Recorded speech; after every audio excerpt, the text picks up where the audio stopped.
हो। घर पे अगर आप कैलकुलेट करोगे तो ये गाड़ी ना आपको तो 7-7.5 रुपए यूनिट आपको जो है वो इस गाड़ी पर देना पड़ता है आपको चार्जिंग के टाइम पे। बट अगर आप वही इस गाड़ी को बाहर चार्ज करोगे ना तो आपको करीब 20-22 रुपए तक भी जो पर यूनिट का चार्ज है वो आपको पे करना पड़ेगा। तो अगर आप ये सोच रहे हो कि भाई गाड़ी ले लेते हैं और चला के देख लेंगे चल जाएगी कि नहीं, और आप बाहर चार्जर्स पे डिपेंडेंट हो, तो आप कर सकते हो डिपेंडेंसी। बट एक चीज का ध्यान रखना कि वहां पे ना आपका जो बजट की कॉस्ट है ना, मतलब ये समझ लो कि ओवरऑल कॉस्ट है ना राइड की या फिर ड्राइव की, वो थोड़ी सी बढ़ सकती है।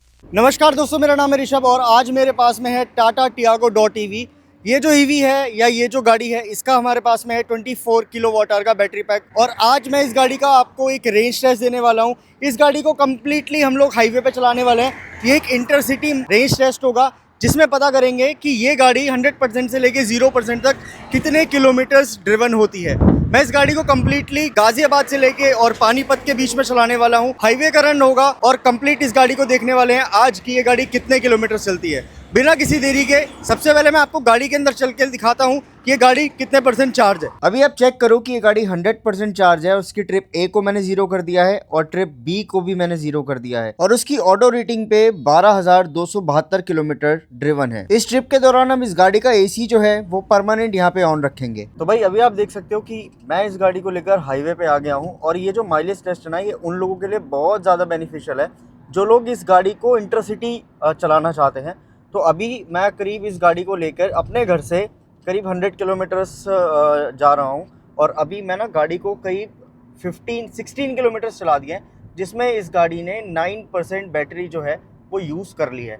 बाकी रिमेनिंग 90% बैटरी बची है। गाड़ी की बैटरी को मैं ट्राई करूँगा 100% ड्रेन करने का, देखूंगा 1-2% अगर बचती है तो ये कैसा उस टाइम पे रिएक्ट करती है। साथ ही मैं बात करूंगा इस गाड़ी के ड्राइव से जुड़े हुए चीज़ों के बारे में कि भाई गाड़ी असल में चलने में कैसी है। और चीज़ें मैं आपको एक चीज़ और बता दूं, जैसे मैं अभी हाईवे पे हूं तो यहाँ पे लिमिट जो है वो 80-100 के आसपास की है। तो अभी मैं फ़िलहाल ना अभी मैं 70 पर क्रूज़ कर रहा हूँ। क्रूज़ तो नहीं बट मैं नॉर्मली 70 के आसपास इस गाड़ी को रखूँगा, 70-80 के आसपास रखूँगा। नॉर्मली चलाऊँगा जैसे एक बंदा नॉर्मली गाड़ी को चलाता है, ड्राइव करता है, वैसे ही मैं इस गाड़ी को ड्राइव करने वाला हूँ। साथ ही में यहाँ पे एक चीज़ जो है वो थोड़ा कम काम करती है। अगर आप हाईवे पे चलाते हो किसी इलेक्ट्रिक व्हीकल को तो जो इसका रीजन वाला मोड रहता है ना वो थोड़ा यहाँ पे कम काम करता है। हालांकि मैं इस गाड़ी में क्रूज़ कंट्रोल भी आपको मिलता है, बट मैं क्रूज़ कंट्रोल पे इस गाड़ी को नहीं चलाने वाला। मैं इस गाड़ी को एक्सेलरेशन के थ्रू यहाँ पे चलाने वाला हूँ। अब भाई बात करता हूँ इस गाड़ी के बैटरी पैक के बारे में। देखो यहाँ पे ना 2 बैटरी पैक आपको ऑप्शन मिलते हैं इस गाड़ी के साथ में। एक तो 19 किलोवाट आवर का बैटरी पैक और एक मिलता है आपको 24 किलोवाट आवर का बैटरी पैक। मैं फिलहाल जो ये गाड़ी ड्राइव कर रहा हूँ ये 24 किलोवाट आवर का बैटरी पैक वाली गाड़ी जो है वो मैं ड्राइव कर रहा हूँ, जिसमें जो है पावर आपको 72 bhp के साथ में 114 Nm ऑफ टॉर्क देखने को मिलती है। शहर के पर्पज़ के लिए ये जो पावर है सफिशेंट है। ये जो गाड़ी है बेसिकली ये उन लोगों के लिए ही बेस्ट है जो कि इस गाड़ी को डेली कम्यूट के लिए यूज़ करते हैं, जिसका जो मेन फोकस रहता है वो point A to point B जाने के लिए रहता है। तो यहाँ पे उन लोगों के लिए काफ़ी ज़्यादा बेस्ट हो जाती है। अब इसमें ना कई सारी चीज़ें भी आपको मिलती हैं। अब मैं तो खैर इसको इंटरसिटी के पर्पज़ के लिए यूज़ कर रहा हूँ, देख रहा हूँ कि भाई कितनी चलती है। कंपनी तो यहाँ पे 200+ किलोमीटर्स की रेंज जो है वो क्लेम करती है। बट एक बार मैं इस गाड़ी का दोबारा से मतलब रेंज टेस्ट जो है वो मैं कर चुका हूँ। करीब इस गाड़ी ने 208 किलोमीटर का हमें मतलब एक तरीके से रेंज निकाल के दी थी फुल चार्ज में। बाकी अभी मैं एक बार इसको इंटरसिटी पे कर रहा हूँ, मतलब कि मैं एक बार इसको हाईवे पे लेकर आ गया हूँ, क्योंकि हाईवे पे ना मोस्टली ऐसा होता है कि आप ब्रेकिंग जो है वो थोड़ी कम करते हो, तो जो रीजन वाला मोड रहता है ना आपका वो थोड़ा कम काम करता है।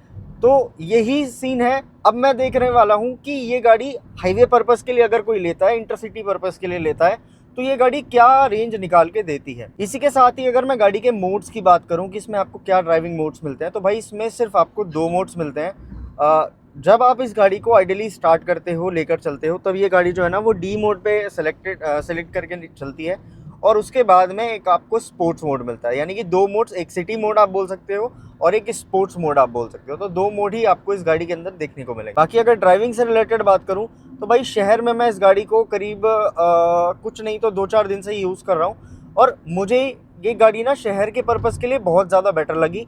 क्यों? क्योंकि एक तो इसका एक तो सीटिंग पोजीशन है ना वो काफ़ी ज़्यादा बेटर है। एक हैचबैक से आपको एक बड़ा यानी एक एसयूवी वाला फील दे देती है। इसी के अलावा जो एक कमांडिंग पोजीशन है ना वो आपको काफ़ी अच्छी मिलती है। तो आप एक इस लेवल पे बैठते हो जैसे कि आप एक एसयूवी के अंदर बैठे हुए हो। इसी के अलावा अगर आप शहर में चलाते हो तो उसके लिए भाई ये जो स्टीयरिंग व्हील है ना, बहुत ज़्यादा लाइट फील होता है आपको इस गाड़ी के अंदर। 2 स्पोक स्टीयरिंग व्हील टाटा ने इस गाड़ी के अंदर दिया हुआ है, जिसमें मल्टीमीडिया के कंट्रोल्स आपको इधर मिलेंगे, इधर आपको क्रूज कंट्रोल के ऑप्शन मिलेंगे। ऑलमोस्ट सभी गाड़ियों में फिलहाल टाटा ऐसे 2 स्पोक स्टीयरिंग व्हील्स ही दे रहा है और काफ़ी अच्छा लगते हैं देखने में भी। लेदर स्टीयरिंग व्हील आप इसको बोल सकते हैं। बाकी इसमें सिर्फ आपको हाइट का ऑप्शन मिलता है, रीच का ऑप्शन आपको नहीं मिलने वाला। इसका आप डिजिटल इंस्ट्रूमेंट क्लस्टर देख सकते हो जो कि आपको बढ़िया फील देता है। बाकी इसमें 10.25 इंच का जो बड़ा इंफोटेनमेंट स्क्रीन दिया गया है ना, सबसे बढ़िया मेरे को यही लगा अभी तक इस गाड़ी के अंदर, जो कि बिल्कुल भी आपको परेशानी नहीं देगा और आपका एंड्रॉयड ऑटो, एप्पल कारप्ले जो है वायरलेसली यहाँ पे जो है वो कनेक्ट हो जाता है। इसी के अलावा अगर मैं चार्जिंग की यहाँ पे बात करूँ तो भाई चार्जिंग के बिना इसमें गाड़ी में आपको कई सारे ऑप्शन दे रखे हैं, जैसे कि आपको ना फास्ट चार्जिंग का भी ऑप्शन दे रखा है। तो अगर आप इंटरसिटी जैसे एरिया में चला रहे हो, जहाँ पे आप, जैसे मैं अभी फिलहाल इसको ड्राइव कर रहा हूँ, बीच में मेरे को कोई भी चार्जर मिलता है तो हम वहाँ से ईजिली चार्ज कर सकते हैं। फिलहाल अगर इसकी बात करूँ तो अगर आप इस गाड़ी के साथ में आने वाले इस गाड़ी के रेगुलर चार्जर से इस गाड़ी को चार्ज करते हो तो ये जो गाड़ी है करीब 8 घंटों में 10% से लेके और 100% तक चार्ज होती है। इसी के अलावा अगर आप एसी फास्ट चार्जर से इस गाड़ी को चार्ज करते हो जो कि 7.2 किलो वाट आवर का है, तो उससे ये गाड़ी 10% से 100% करीब 3.5 घंटे में चार्ज होती है। एंड वहीं अगर आप इस गाड़ी को डीसी फास्ट चार्जिंग से चार्ज करते हो, जो कि आपको पावर स्टेशंस वगैरह जो हैं, पावर जो चार्जिंग पॉइंट्स हैं वहाँ पे मिलते हैं, तो वहाँ पे ये गाड़ी 10% से 80% 58 मिनट्स में चार्ज हो जाती है, जो कि काफ़ी अच्छी बात है। वैसे अगर आप एक ईवी ले रहे हो ना, तो एक बात का हमेशा ध्यान रखना कि जो डीलर चार्जर्स या जो ब्रांड के चार्जर्स होते हैं ना, उसके अलावा जो थर्ड पार्टी चार्जर्स होते हैं ना, काफ़ी बार वो भी काफ़ी ज़्यादा बेटर वैल्यू प्रोवाइड कर देते हैं, साथ ही में वो काफ़ी ज़्यादा फीचर्स आपको प्रोवाइड कर देते हैं। अभी आप चेक करो कि गाड़ी जो है 53.4 किलोमीटर ड्रिवन हो चुकी है एंड बैटरी यहाँ पे 72% रिमेनिंग है। और भाई मैं एक चीज का ना दीवाना हूँ टाटा की हर एक गाड़ी के अंदर, वो है इस गाड़ी के या किसी और भी गाड़ी के सस्पेंशन। अल्टीमेट सस्पेंशन बनाता है यार टाटा मोटर्स अपनी हर गाड़ी के अंदर। भाई जो मैं सस्पेंशन वाली बात बोल रहा था ना, वो मैं ऐसे ही नहीं बोल रहा था, आप खुद फील करो। देखो रास्ता कितना खराब है आगे जाके, ठीक है, लेकिन फिर भी एक गाड़ी ना राइड करती है, मतलब पता ही नहीं चलने देती कि इतने खराब रास्ते हैं, जबकि टायर सेक्शन छोटा है, ठीक है, लेकिन सस्पेंशन का रोल इतना अच्छे तरीके से इस गाड़ी के अंदर है कि आपको ना कॉन्फिडेंस आता है हर बार।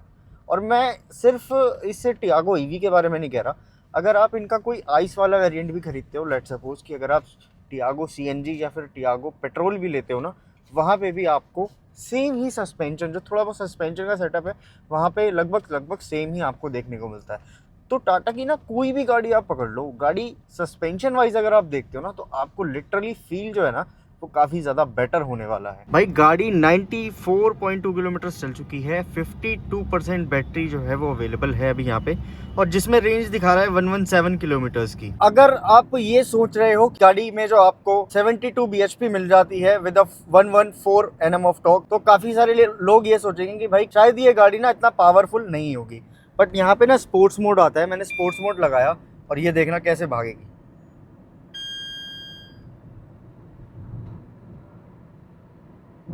इसका जो एक्सेलरेशन है ना इतना ज़्यादा क्विक है कि समटाइम्स आपको सोचना पड़ेगा कि भाई ये गाड़ी काबू में क्यों नहीं हो रही, मतलब आपको काबू में करना पड़ेगा इस गाड़ी को, क्योंकि इतनी क्विक है ये। अब भाई मैं आपको एक चीज़ बता देता हूँ, जो भी एक इलेक्ट्रिक गाड़ी लेने के लिए सोच रहा है या प्लान कर रहा है, वो हमेशा एक बात दिमाग में रखना कि आप कहीं पर भी जा रहे हो, लेट सपोज आप ए पॉइंट से बी पॉइंट तक जा रहे हो, तो जितने भी किलोमीटर्स वो डिस्टेंस रहेगी ना, वो आपको पहले से पता होनी चाहिए। उतने ही किलोमीटर्स आप एक इलेक्ट्रिक व्हीकल को चला सकते हो, मतलब ऐसी गाड़ी को जिसमें ऑलरेडी रेंज आपको पता है कि भाई रेंज इतनी ही ये गाड़ी देती है। बट होता क्या है कि बहुत सारे लोग लेके निकल जाते हैं, कहीं ना कहीं वो फंस जाते हैं। मैंने इंस्टाग्राम पे भी कई सारी ऐसी वीडियोस देखी हैं, तो उन्होंने यही किया था कि भाई लेकर निकल गए थे गाड़ी को और उनको चार्जिंग पॉइंट वगैरह नहीं मिला, तो कहीं ना कहीं वो हो गए परेशान और गाड़ी की बैटरी हो गई ड्रेन आउट। तो प्लान आपको पहले से ही करना पड़ता है, क्योंकि होता ऐसा है कि आप अगर गाड़ी को बाहर चार्ज करते हो तो गाड़ी उस टाइम पे चार्जिंग की जो कॉस्ट आती है ना, वो आपको ज़्यादा देखने को मिलती है कंपैरेटिवली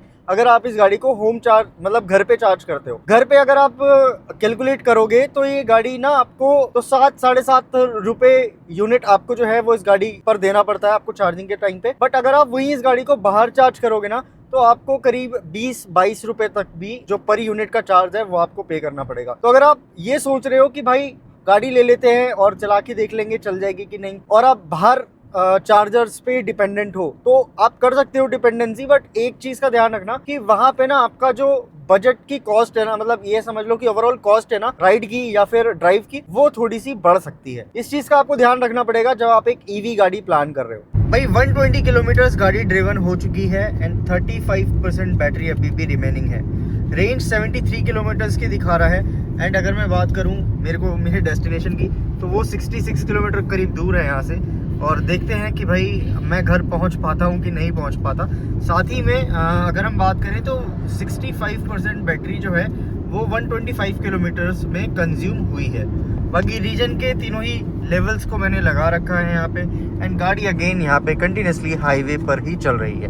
भाई मैं हाईवे से उतर गया हूँ और मैं अब गाज़ियाबाद अपने घर की तरफ वापस जा रहा हूँ। शहर का एरिया है तो यहाँ पे क्या है कि अभी मैं आपको चेकआउट करा देता हूँ। देखो अभी आप चेक करो कि 180 किलोमीटर्स गाड़ी जो है वो ड्रिवन हो चुकी है, जिसमें 11% बैटरी अभी भी रिमेनिंग है। 22 किलोमीटर्स की रेंज यहाँ पे शो कर रहा है। और अब ना यहाँ पे क्या है कि अब जैसे बार बार ब्रेक्स लगेंगे तो जो इसका रीजनरेटिव ब्रेकिंग है ना वो काफ़ी अप्लाई होगी, तो जिसकी वजह से क्या है ना कि मैं ईजिली घर तक पहुँच जाऊँगा। मेरा घर जो है ना बस यहाँ से 12 किलोमीटर है, तो पहुँच तो जाऊँगा मैं, इतना पता है। अब देखते हैं कि कितने किलोमीटर्स जो है ये गाड़ी चल जाती है और कितनी बैटरी उस टाइम पे इसमें बचती है वो भी बताऊंगा। और भाई चलते चलते ना मैंने इस गाड़ी में एक चीज़ नोटिस करी कि जब आपकी बैटरी 10% के नीचे चली जाएगी ना तो इसमें आपको एक स्पीड लिमिट मिल जाती है। 50 के ऊपर ये गाड़ी नहीं जाती। पूरा मैंने एक्सीलेटर यहाँ पे दबाया हुआ है और 50 के ऊपर ये गाड़ी नहीं जाने को तैयार। भाई अभी आप चेक करो कि 5% बैटरी जो है ना वो रिमेनिंग है यहाँ पे एंड गाड़ी कंटिन्यूसली अब बीप करना शुरू कर दिया इसने कि भाई मुझे चार्ज कर लो, मेरे अंदर अब ज़्यादा क्षमता नहीं है। तो भाई घर पहुंच चुका हूं मैं और गाड़ी जो है वो 5% ही यहाँ पे अवेलेबल है। इसमें 5% चार्जिंग अवेलेबल है।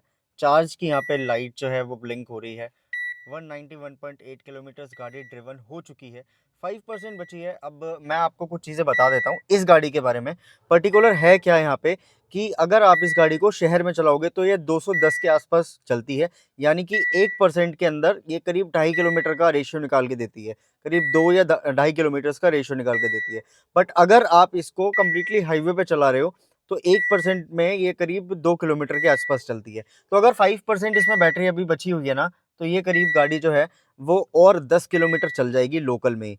तो इस तरीके से कुछ भाई इस गाड़ी का रेंज टेस्ट मैंने किया है। करीब करीब आप मान लो कि आप अगर आप इसको 10 किलोमीटर और भी चला दोगे ना तो ये 200 किलोमीटर्स कंप्लीट कर देगी। तो ये जो चीज़ें हैं ना इस गाड़ी के साथ में आपको मिलती हैं। भाई ये था इस गाड़ी का कंप्लीट एक डिटेल रेंज टेस्ट इंटरसिटी के अंदर। आपको ये वीडियो कैसा लगा नीचे कमेंट्स बॉक्स में ज़रूर बताना। एंड अगर आप इसका सिटी में माइलेज टेस्ट देखना चाहते हैं तो उसके लिए भी नीचे कमेंट बॉक्स ज़रूर करना। ये गाड़ी मेरे पास अवेलेबल है, शहर में भी इसका रेंज टेस्ट करके आपको दिखा देंगे। बाकी वीडियो करते हैं एंड मिलते हैं नेक्स्ट वीडियो में किसी अच्छी गाड़ी के साथ में। तब तक के लिए टेक केयर, अपना ध्यान रखें।